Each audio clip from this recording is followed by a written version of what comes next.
Hello, everyone. Welcome to Feedstuffs 365.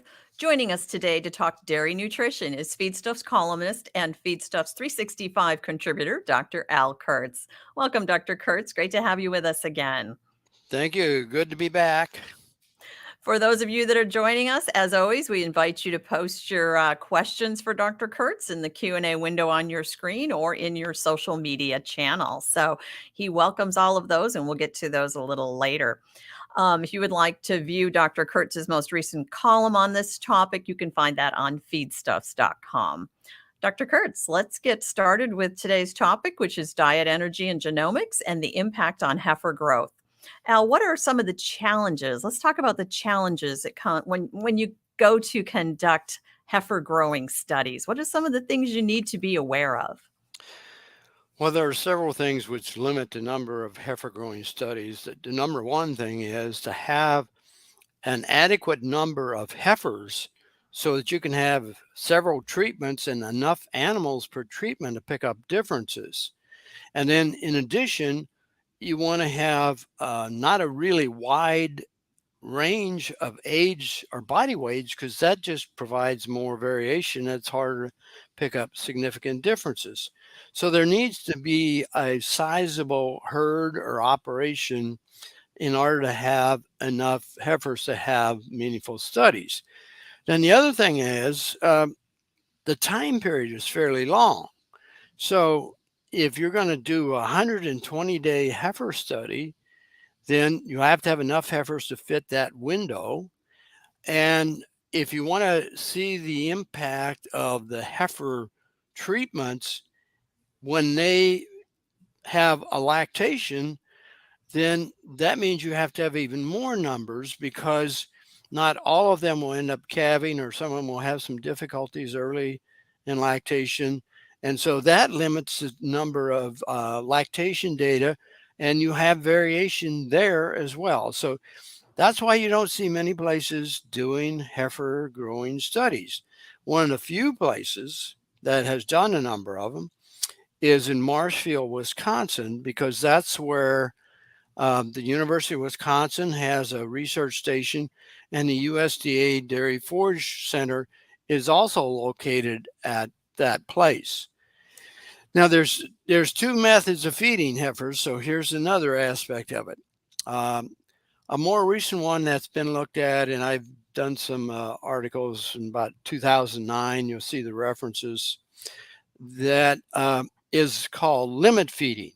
So instead of feeding heifers free choice, a total mixed ration, you would have a total mixed ration, but it would be limit fed for a certain daily gain. And that means it would only be fed once a day. Well, when you're feeding it once a day, then you have to have enough bunk space so all the heifers can eat at one time without the boss heifer pushing out the more docile heifers. So that's a limitation. Another limitation that resulted was it creates some abnormal behavior because after they eat their once a day feeding, they're looking around maybe later in the day for some feed, and they're not very happy, and they'll be bawling and milling around. And so it creates some unusual behavior. In addition, if you limit the amount of forage in order to have a once a day fed, limited amount fed, it may actually cost you more for that ration. So as a result, that hasn't stayed on very much. But the other way, and a more common way, is that you provide enough forage or fiber or straw in some way that you limit their intake by the fill factor or the digestibility. And so that's the more common way that heifers are fed now. Now, there's another little calculated factor, which has been used more in the beef industry and more recently in the dairy. It's called residual feed intake, or RFI. That is defined as the difference between an animal's energy intake minus its actual energy intake based on its prediction. So if, for instance, an animal eats less than it's predicted to eat, and it still has good performance, production, dry matter intake, not excessive body condition, that sort of thing. If that's the case, then if its RFI is less than predicted, that means that animal is more efficient at converting what it's eating to its production. And so that's sometimes used as a reference point in studies. So really what you're saying is when we look at heifer studies, we really need to look at how those studies were conducted and just kind of how those results were achieved. Is that something that's easy or difficult to do? It's difficult because of what we talked about with the limited number of animals in a given age or weight range. Um, and so this particular study that we're going to cover was done at this research station in Wisconsin, and they um, they had 128 heifers within a range of they had been bred already, they were post bred, and they divvied them up into 4 groups um, by how long they had been bred prior to the study. And you can see those in there. Now, the interesting thing is the method they used was fairly complex. So, in the Journal of Dairy Science, the article was 14 pages, but the description of the methods was over 4 pages. So, that is a fairly complex process that they use. So, I'll try to simplify it as much as possible. As I indicated, they start out with 128 bred heifers within an age range of 14 to 20 months old, and they put them into 4 blocks of 32 heifers. Then within each of those 4 blocks, they had a calculated, based on their genetics, an RFI difference. So they had a low RFI and a high RFI, and then a low forage and a high forage. So that was a 2 by 2, 2 levels of forage or energy and 2 levels of RFI. And they did the study for 120 days. So that's a fairly long period of time. The 2 diets were formulated quite differently. One of the diets, the higher energy one, had about half and half corn silage and alfalfa haylage, 48% and 52, and then had minerals to balance the minerals. Or they also took another blend of 27% corn silage and 59% alpha hay, but blended in 14% wheat straw. So this is the approach where you would use the addition of wheat straw to help control their intake or the amount of energy they got so they would not get fat. And then, as I said, they had the calculated RFI based on the genomics of the heifers. Now, the diets contained about 12% protein, and they had NDF, ADF levels, which range from 45%, 45 to 50% NDF to 32 to 37% ADF.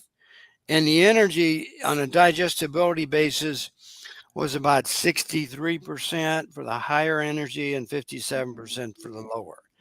So that's what they did in order to create 2 different diets. Within each was 2 different RFI groups. Now, they calculated an expected daily gain. So for the high energy diets, they expected to be 2.2 pounds daily gain. For the lower energy, 1.87 pounds. And there were 8 heifers per group in each of these. They were in free stalls. They had foam covered mattresses bedded with a minimum amount of dried organic solids. Let's see. They also did. They fed the TMR twice a day, 9 o'clock in the morning and 1 o'clock. Yeah, 11 o'clock in the morning, and then they twice did digestibility measurements at 8 and 16 weeks during the study. So all the heifers also, after this study that we're going to look at, were finished, they had at least 6 weeks before they began their first lactation, and then they collected lactation data on these heifers. I think we have a chart here, and if you could walk us through the results and what they found, that would be great. Okay. So if we look at the 4 columns, you see the high energy, low RFI, then a lower energy, low RFI, high energy, high RFI, low energy, high RFI. So the dry matter intake. Not surprisingly, the higher energy diets had a higher level of intake, about 2 pounds.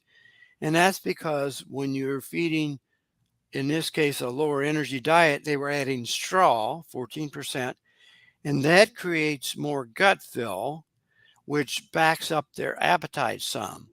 And that's how you can keep them from overeating, if otherwise they're going to get fat. So if we look at the initial body weights, these all weighed about 1,000 pounds when they started, went for 120 days. So they're up around 1,300 pounds. And you can see that the high versus low energy in both cases had the lower daily gains. So in the first 2 columns, the high energy, low RFI, they were gaining 2.5 pounds. And with the lower energy, that dropped by about a half a pound, closer to 2. And a similar thing with the high energy, high RFI on each case. You had about 2.6 pounds or 1.87 or close to 9, 1.9. Now, we'll come back to that in a minute. But if we look at the body measurements, they did body length and hip heights. And hip heights, if you're used to wither heights, hip heights are about 2 inches greater than wither heights. And you can see that the gains were not much difference. And if you look at the body condition, though, notice that the body condition gains were quite a bit higher for the high energy diets. And that goes along with the fact that they had a 2.5 pound daily gains on the higher energy, 2.5 to 2.6. That's a problem because anytime you get over 2.2 pounds daily gain on heifers, you're fattening them. Because this has been shown in dairy heifers as well as beef heifers. 2.2 pounds is about the maximum rate of protein deposition. So when you get above 2.2 pounds of daily gain, you're basically just fattening them. And so the body condition scores show that. They're picking up almost a half a unit of body condition. Now, if you look at the feed efficiency, that's a little bit distorted in this study because, of course, with the higher energy diets, they're going to have less dry matter intake per pound of gain, but that's also why they have more daily gain and are going to have a higher body condition and be on the fat side. Again, if you look at the digestibilities, you see that it's showing about 7 or 8 units difference in dry matter digestibility for the lower energy diet, and about 10 units different for the lower NDF digestibility for the lower energy diets. Now, if we look at the lactation data, well, let's start out looking at the heifers. That is the calf body weights. Now, remember, these are all first calf heifers. So a database that I was familiar with when I was at Purina, we measured this over about a 5-year period. We had about an average of 85 pounds for first calf heifer calves. Now that included the male calves as well. So these heifers, for whatever reason, were only running around 80 to 81 pounds, which would include the male calves, which on average are about 7% greater. So for some reason, they were lower calf birth weights than I would have expected. If you look at the milk production average over the first 150 days, you see that there is some but not really any significant difference in average milk weights, about 2 pounds to less than 2 pounds. So with the variation, in this case, the coefficient of variation was 5%. So that's not enough difference to pick up a significant difference. And remember, we started out with 128 heifers, and so that's divvied up into 4. And so you don't have a lot of heifers first calf data available. Fat percentage and protein percentage, there was really no difference either. So that's the summation of the data and the evaluation of what that means. So what should dairy nutritionists and producers take away from all this? What's the bottom line here? Well, there's a couple things. One thing is when you're in the second year of life of heifers, that is from say 12 to 24 months, you're not going to pick up much difference in height or body measurements. And that's because, again, I give a reference. When you look at the growth pattern of body weight, it should be about 1.8 to 2 pounds of daily gain after the first 2 months. But when you look at the height increase, it has a considerably different pattern. It's not linear for at the end of 2 months all the way up to first calf heifers at 24 months. It's got like 3 periods. In the first 6 months of life, they make half of their height increase. The next 6 months, only 25% of the height increase. The last year, only 25% of the height increase. So you're not going to pick up much difference in skeletal growth in the second year of a heifer's growth. So even with a lot of numbers, you're not going to likely see much difference. On the other hand, body weight is very much related to body condition. So what we want to do is not have 2.2 pounds average daily gain unless you had unusually efficient growing animals that didn't get fat.